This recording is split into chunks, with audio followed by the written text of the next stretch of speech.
Halo, Halo, makan makan apa kak? putu. Masih ada yang jual putu jam segini?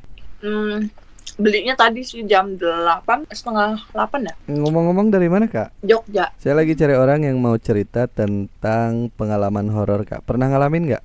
Banyak, Boleh diceritain? boleh. Oke.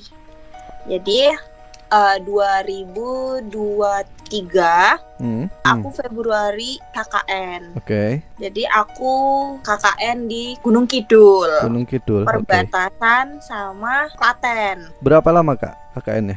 KKN-nya cuma 1 bulan, cuman Satu bulan. serasa kayak lama banget Oke, karena emang sebegitu hampir sama. Kalau dilihat-lihat dari cerita atau film KKN Desa Penari mungkin hampir sama. oke, Jadi tempatnya itu di perbatasan antara Gunung Kidul dengan Klaten. oke. Nama desanya Jurang Jeru. Nah, di situ itu masih ada sebenarnya, desanya masih banyak, di atas-atas tuh masih banyak, sampai ke atas gunung masih ada. Hmm. Cuman di bagian aku itu perbatasan juga, kebetulan Ah, perbatasan antara dapetnya sinyal dan tidak. oke. Nah, sudah di situ kayak pertama kali observasi itu fine-fine aja. Mm-mm.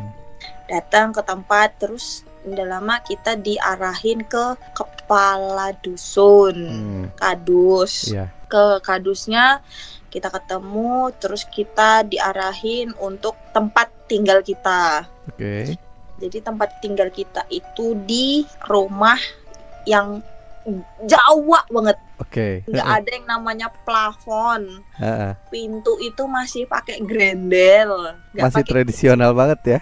Ya, pakai grendelnya tuh bukan yang grendel besi, Ah, grendel kayu, kancing kayu. Oke. Kita dikasih lihat tempatnya kayak gitu. Awalnya kita kayak, wow, serius, ini tempatnya gitu. Terutama Ah, aku sendiri lumayan cukup peka Oke. terhadap hal-hal yang kayak gitu. Peka dalam arti bukan yang gampang masuk ke badan, ke raga aku juga enggak. Jadi bisa aja gitu ngerasa, dan ujung-ujungnya aku sendiri yang lemas. Oke. Energinya keserap Bisa ngelihat juga berarti kak? sedikit. Terus udah gitu kita ngeliat, terus kita tanya-tanya, ternyata dulu itu rumah almarhum dari ibunya kepala dusun. Yang emang benar-benar kalau dilihat itu kayak mistis banget, cuman auranya adem. Tapi pas ke situ ada yang nempatin atau nggak ada? Oh, rumah kosong berarti ya? Jadi rumahnya itu cuman sebelahan sama kepala dusunnya. Nah, terus kita tanya-tanya lagi kayak, ini gimana Pak untuk tidurnya? Oh, nanti tidurnya dipisah, yang cewek di sini, yang cowok di sini, atau kalian bisa tukaran gitu, yang cowok di sini. Terus kita, karena kita yang cewek itu ada 6, sedangkan yang cowok cuma ada 3, jadi yang cowok ini disekat di bagian yang agak kecil. Kalau kita di bagian kayak ruang tamunya gitu. Oke. Udah gitu, observasi berlangsung, udah selesai, kita sempat kayak omong-omongan gitu di situ. Kira-kira KKN ini aman gak ya kita? Gitu-gitu aja, kayak Iya. udah menduga-duga gitu. Karena tempatnya benar-benar yang nggak bisa diceritain sih. Auranya enak, adem, hawanya enak, ya positif gitu. Cuman kalau di mata itu tuh kayak kok serem banget gitu. Apalagi kita mandang langsung ke dapur. Kita Berarti mungkin sejenis rumah yang tanpa sekat ya? ada Ada sekat. pintu. Oke. Pintunya pintu Jawa gitu juga. Oke. Terus di mana tanggal udah masuk ke pengiriman barang-barang kita. Barang-barang itu juga kirimnya kita sampainya malam. Di perjalanan itu kita kena hujan. Aku kan yang nyetir ya. Pas sudah mau dekat nih, mau dekat desanya, itu aku kok ngerasa derdek ya, ada apa ya? Terus nggak enak aja perasaan, cuman aku diem. Teman-teman mungkin semacam firasat kali ya? Ya, habis itu udah lama masih mampir makan dulu. Habis itu udah sampai di rumah kadus. Itu ternyata mobil yang ngangkut barang kita itu jeblos di depan rumahnya kadus. Waduh. Jadi barangnya itu mau nggak mau diangkutin agak lumayan jauh gitu.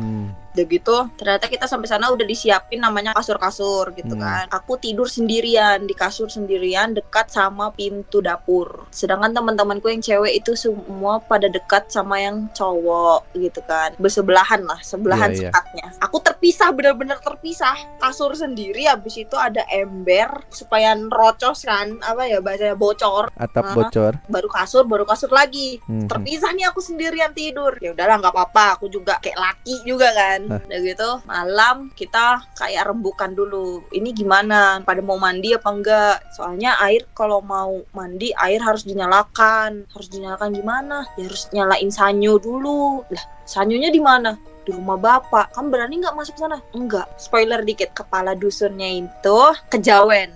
Terus benar-benar klinik banget, terus udah gitu-gitu. Padahal nggak mau kan karena masih hari pertama jadi takut. Terus aku tanya, itu ada ruangan apa di luar? Pas dicek itu kamar mandi yang bener-bener jadul. Yang kalau misalkan ngalirin air itu ada sendiri kayak corongnya sendiri dari luar, nimba air terus dimasukin. Oke, masih tradisional banget. Pintunya tuh cuman segini. Terus kita mau nggak mau pada nggak mandi, kita ngeliatlah ke arah dapur, masukin gas, kompor, apa segala macem gitu kan. Nggak lama ini kita udah beres-beres semua, nggak ada yang kerasa udah sampai jam 2 malam. Saking asiknya beres-beres. Mungkin ya. Kalau aku nggak kerasa karena aku gelisah sebenarnya, udah nggak mau gitu loh, belum siap. Pas paginya aku ngeblank. Aku bangun sendiri, yang biasanya tuh aku tuh dibangunin. Dimana aku di rumah sini pun juga harus ada alarm atau apa. Ini nggak bangun sendiri, tiba-tiba kayak duduk bengong. Temen aku tuh ngeliatin kayak, "Den, kamu kenapa? Sakit kah?" Enggak, kok aku ngerasa nggak enak ya di sini. Terus itu selang berapa hari, aku mimpi, di dalam mimpi aku tuh ada suara tapak kuda sama suara kereta kencana. Kayak aku mau nyebutnya mungkin andong kali ya. Dan aku tuh juga tuh di dalam mimpi tuh ada kayak buka pintu arah depan, pintu arah halaman.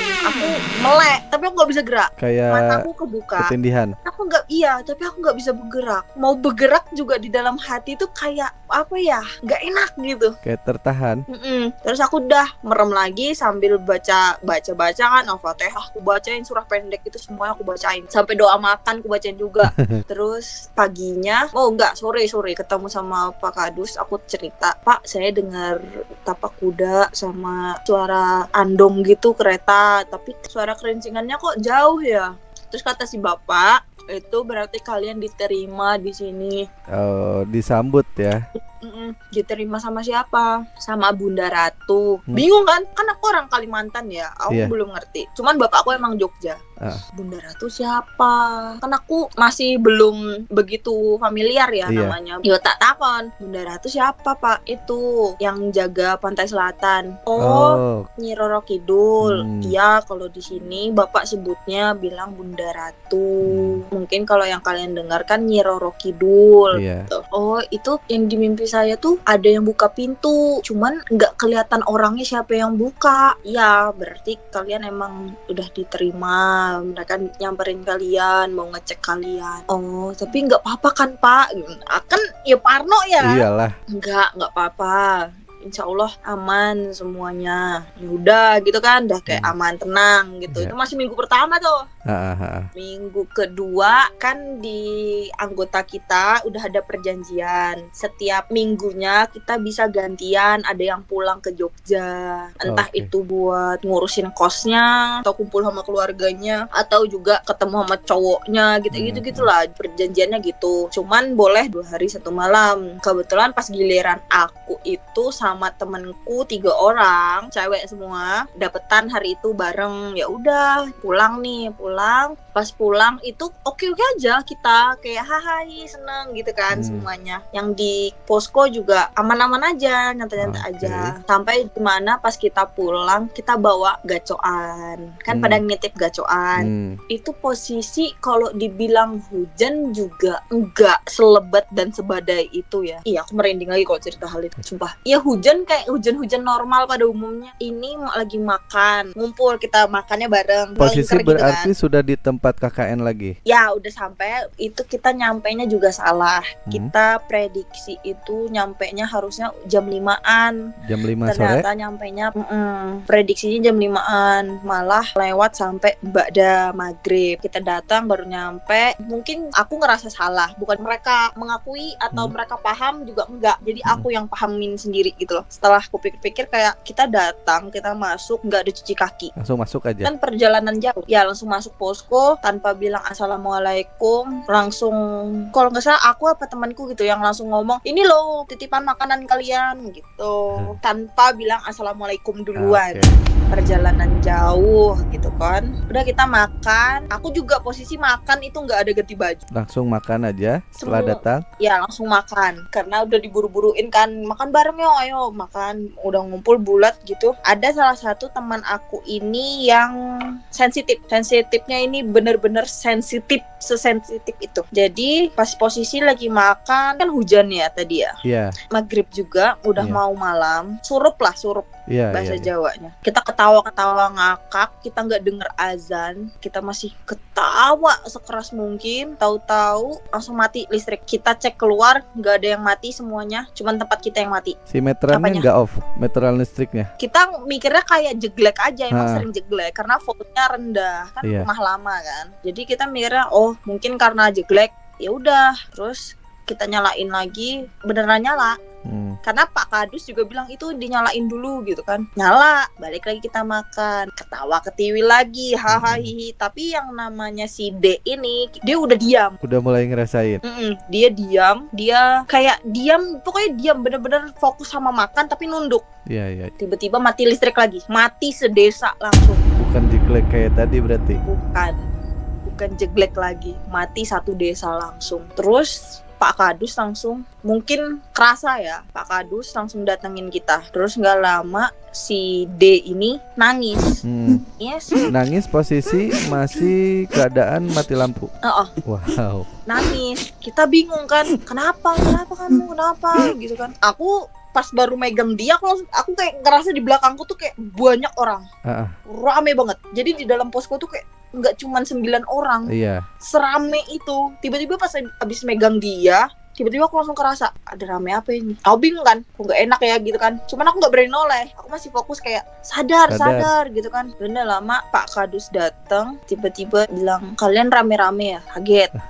Enggak tadi Pak, ketawa-ketawa aja. Soalnya si D dia ngelawak Pak. Ini si D juga yang cewek. Si D nih kenapa? Nggak tahu Pak. Terus dari temanku juga ada yang paham klinik juga. Terus langsung aja kayak diinterogasi pakai bahasa Jawa halus, aku nggak ngerti. Pokoknya bahasa Indonesianya gini, permisi Mbah, cucumu minta maaf kalau tadi ada berisik atau Mbah terganggu. Cucu-cucu di sini pada asik makan, pada asik ketemu bareng lagi. Maaf kalau ngeganggu Mbah tadi, kami yang salah gitu-gitu pakai bahasa Jawa. Terus si D ini langsung ketawa sambil cekikikan kayak Miss K. Ketawa cekikikan. Abis itu kayak nari. Dia nggak ada jawab sama sekali, dia nari. Bener-bener kayak selentik itu narinya. Terus rambutnya kan begini. Temen aku ini kok dibilang bodoh juga ndak bodoh. Gampang terkelabui. Temen aku tuh gampang tertipu lah. Dikiranya temanku itu Bunda Ratu. Temanku udah begini-gini. Teman aku udah nyembah-nyembah gini. Kan awalnya kan dikira kan kayak sesepuh biasa. Iya. Terus pas temanku nari begini, ketipu lah dia. Temen aku yang si S ini yang paham klinik, dia langsung begini, nyembah begini. Kayak aku kaget kan, siapa emang? Dalam siapa gitu kan. Terus dia habis begini, pokoknya dia ngomong antara batin ke batin mungkin ya. Dia kayak bilang ke aku gitu, geleng-geleng kayak aku bingung. Iya. Kenapa? Siapa? Aku bingung siapa ini? Bunda Ratu. Oh ya gitu, aku juga kenapa ketipu gitu loh. Kayak ya gitu ya kan, karena aku dilirik begini kan, dilirik Din juga. Terus gak lama aku diem kan, aku nggak bisa berkutik gitu loh. Di belakangku ini kayaknya banyak banget, kok anget kok dingin, kok panas gitu loh. Udah lama bapak tuh berusaha ngeluarin kan, pokoknya rame lah di rumah itu karena keluarganya bapak tuh juga masuk ke posko juga kan. Pokoknya rame lah itu, terus teriak-teriak pas dikeluarin, gak mau keluar. Ada 1 jam gak keluar-keluar. Tiba-tiba teman aku satu lagi, mungkin dia keinget apalah, gak ngerti gitu kan, karena emang dia punya masalah yang besar di hidupnya gitu kan tentang keluarganya dia, kesamber dia, Kena ikut juga. kesurupan. Ya, dan pas dia kesurupan pingsan pas di pahaku. Itu langsung kayak aduh, aku tuh anti banget gitu loh kalau misalkan ada orang kesurupan, aku tuh yang bantu nanganin. Iya. Aku anti banget. Iya, Kecuali ibu aku. Kebetulan ibu aku tuh tulang wangi. Jadi dari dulu, dari kecil aku emang biasanya tuh nanganinnya ibuku.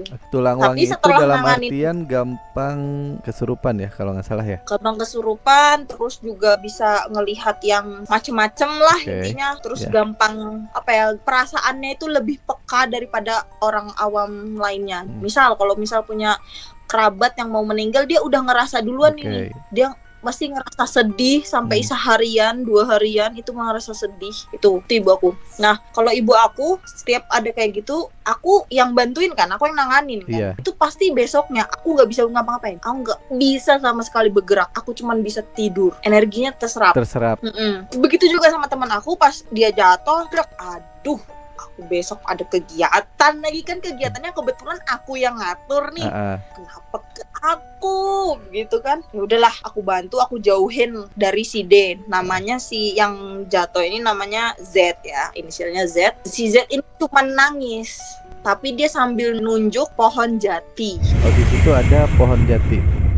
Banyak. Jadi dia lagi nunjuk pohon jati, yang dimana pohon jati itu emang gede banget, gelap, di bagian gelap. Abis itu bilang pakai bahasa Jawa, ngomongnya tuh gini, kalian berisik. Terus aku bingung, kok bisa tahu gitu loh. Berisiknya kan juga enggak yang wah banget juga, enggak yang sampai ngakak teriak. Iya, normal lah. Mungkin karena di daerah itu juga emang kampungnya tuh termasuk sunyi kalau ngomong. Karena kan di kaki gunung, di kaki bukit. Ditambah aku nanganinnya itu kayak aku minta dia keluar, terus aku bacain, terus aku pegang titik-titik kelemahan biasanya orang kesurupan tuh di mana-mana aja. Aku sudah pusing, udah geliengan. Aku bilang sama si S, temanku yang paham kayak klinik, tolong ini denuin. Aku udah nggak sanggup, udah pusing aku. Den, bantuin Den. Gak sanggup aku. Coba kayak apa, kayak aku nggak ngerti, sudah pusing betul aku kepalaku. Aku baru pulang. Ya udah aku rebahan bentar. Terus pas udah lama si D ini belum beres. Jadi si D ini bentukan orangnya ini kecil, kurus, terus punya penyakit asma, ditambah lagi kayak gitu kan, kayak waduh. Ya Allah, kayak ngelihatnya aja kayak kasihan. Ya gitu. Udah kayak komplikasi ya.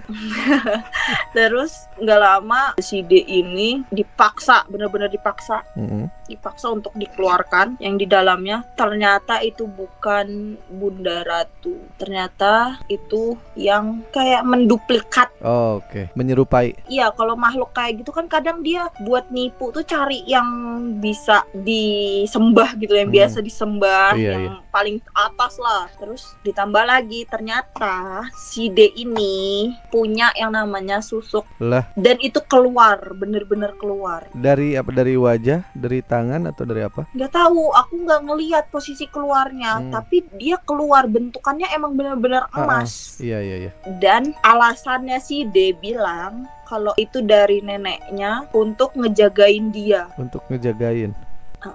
Untuk ngejagain dia karena dia termasuk tulang wangi. Padahal itu yang menjadi daya tarik dianya sendiri. Itu jadi kayak susuk, bukan susuk untuk pelindung, tapi pesusuk untuk daya tarik. Daya tariknya itu juga bukan cuma untuk ke manusia aja, ke makhluk lain juga. Makhluk lain pun iya. Itu mati listrik, si Z ini belum beres. Setelah si D udah beres, baru si Z ini diberesin. Dilalah si Z ini ditanyain, dia bilang, aku ngeliat di belakangnya si D itu ada orang hitam besar. Nah di situ langsung si D ini cerita lah panjang lebar kalau memang ada yang jagain, cuman ternyata nggak cocok di daerah Jawa, dia bukan orang Jawa. nggak cocok di daerah kampung situ. Terus juga di mana yang dia ini dikasihnya itu sama buyutnya, tapi buyutnya ini nggak begitu paham gitu. Salah kan jadinya. Udah nih, listrik itu Belum nyala sama sekali. sama sekali. Jadi kita sama sekali nggak ada yang mandi. Mau nimba sumur juga nggak berani karena posisi sumurnya di luar. Iya. Hujannya deras. Hujan deras. Iya, mau mandi di kamar mandi luar itu juga horor ya kan. Posisinya dekat pohon pisang. Iya. Jadi kita lebih baik apa? Nggak ada yang mandi. Cari aman. Ya, paginya aku udah bener-bener gatel, HP nggak ada yang nyala semuanya. Jadi aku ke posko tetangga dusun. Ada juga kelompok KKN di situ. Aku tanya, kalian mati listrik kah tadi malam?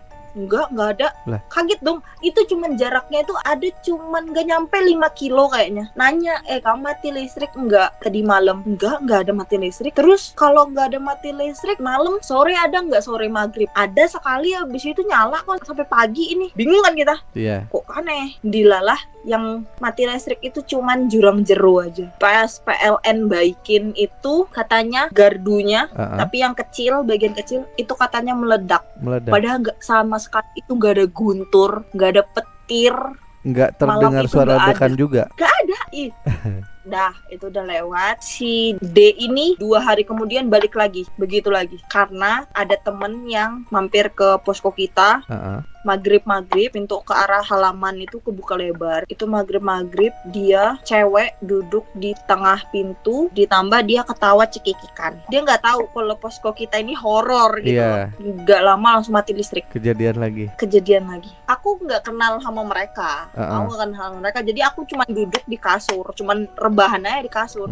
Cuman emang rada keberisikan juga sih, kayak terganggu gitu. Ngapain sih kamu sampai maghrib di sini? Buat apa? Kamu kenapa di poskomu aja gitu loh. Terus lagi aku cuma noleh gini aja, kayak pulang nggak lu kayak mataku tuh sorot-sorotnya kayak pulang nggak lu. Aku langsung ngeliat ke si D. Waduh, kayak gini lagi. Diem, aku langsung tetap main HP aja, asik aja main HP. Nggak lama udah jeglek ternyata. Kejadian lagi 2 kali mati listrik. Keduanya si D langsung teriak, langsung kayak kayang gitu badannya.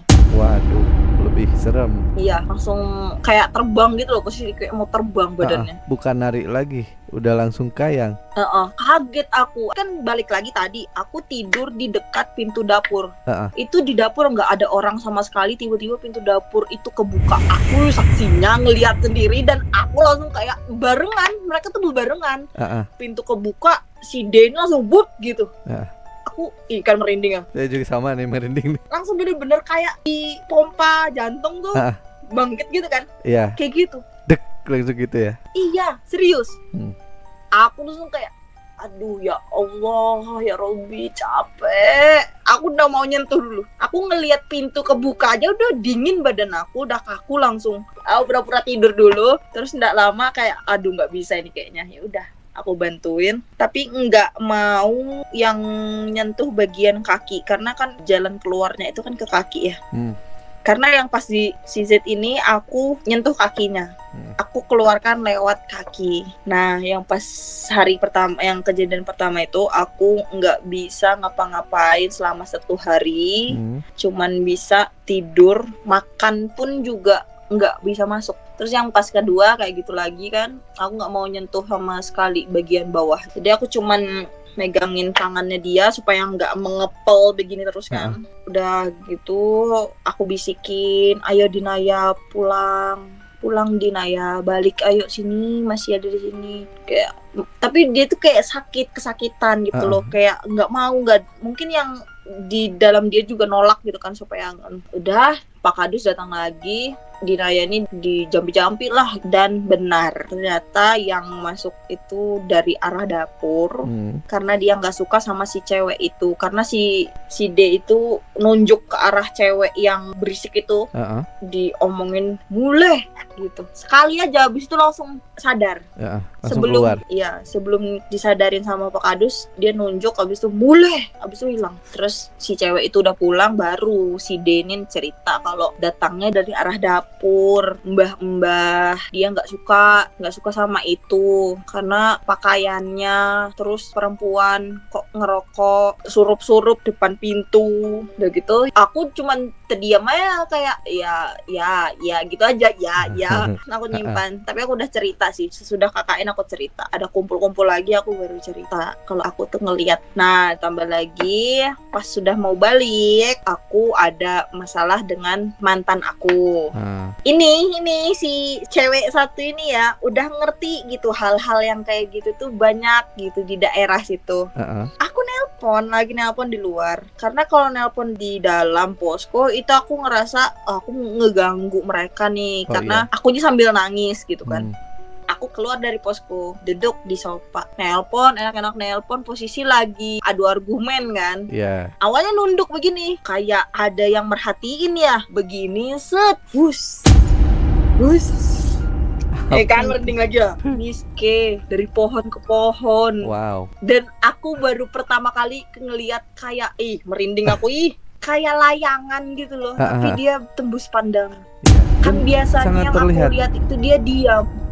Wujudnya sangat terlihat jelas banget, cuman nggak nyampe 5 meteran aja lah jaraknya. Ini aku duduk di sini, kayak di belakangku sih itu loh. Deket banget lah. Coba tuh kayak jelas banget aku sambil nelpon, itu masih tetap adu argumen, tapi mataku tetap fokus gini.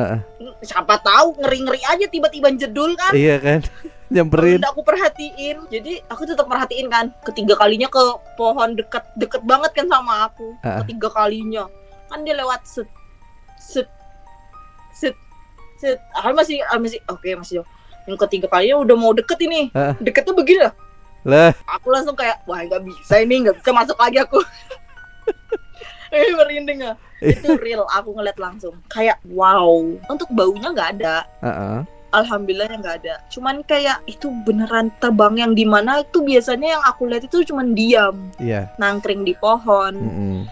Terbang kayak layang-layang. Pikirku kan kayak aduh kalau disamperin juga ngeri ya wah. Jadi mending saya masuk ke posko, saya diam dulu sampai di mana ujung-ujungnya pas mau udah perpisahan aku baru bilang sama Pak Kadus, Pak kalau malam di sini banyak yang terbang-terbang ya Pak ya. Gitu. Kamu lihat di mana? Lihat di rumah situ sih. Aku bilang gitu malam-malam pas lagi teleponan. Kamu kok nggak ngomong? Nggak berani ngomong Pak. Soalnya udah merinding duluan saya bilang kayak gitu. Oh itu tuh ganggu kadang. Berarti kamu ya mau digangguin itu. Alhamdulillah enggak sih Pak, nggak digangguin. Cuman kayak emang mungkin lagi iseng aja dia Pak. Cuman lagi eksis aja.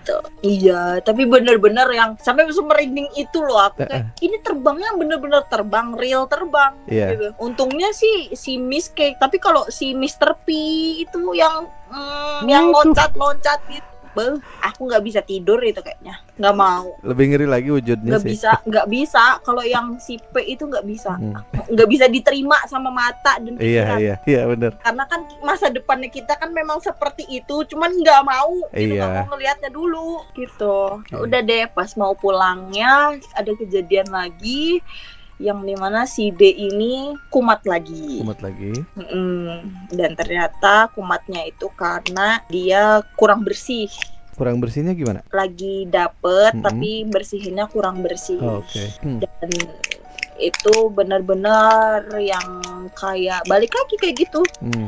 Teriak-teriak, nangis-nangis. Tapi aku nggak mau bantuin, udah capek. Aku udah malas. Kamu baru sebulan aja udah 3 kali, rajin banget gitu. Aku bilang, kamu cari masalah sih kayaknya. Nantangin apa ya? Gitu. Aku mikirnya gitu di dalam hati. Nantangin apa ya? Capek banget loh. Kan kayak gitu kan capek. Udah ceritanya yang KKN tuh udah semuanya udah pas mau selesai itu terakhir si D ini ya karena dia kurang bersih aja sih. Yang paling berkesannya sih yang tadi itu. Yang aku pulang dari Jogja bawa makanan masuk tanpa bilang assalamualaikum, tanpa cuci kaki, perjalanan jauh dan nggak ingat waktu. Itu awal kejadian rentetan yang dialami ya? Ya itu bulan Februari 2023. Terima kasih telah berbagi cerita Kak. Terima kasih. Mohon maaf sudah menyita waktunya. Salam untuk keluarga dan teman-teman. Sukses selalu ya Kak ya. Terima kasih banyak.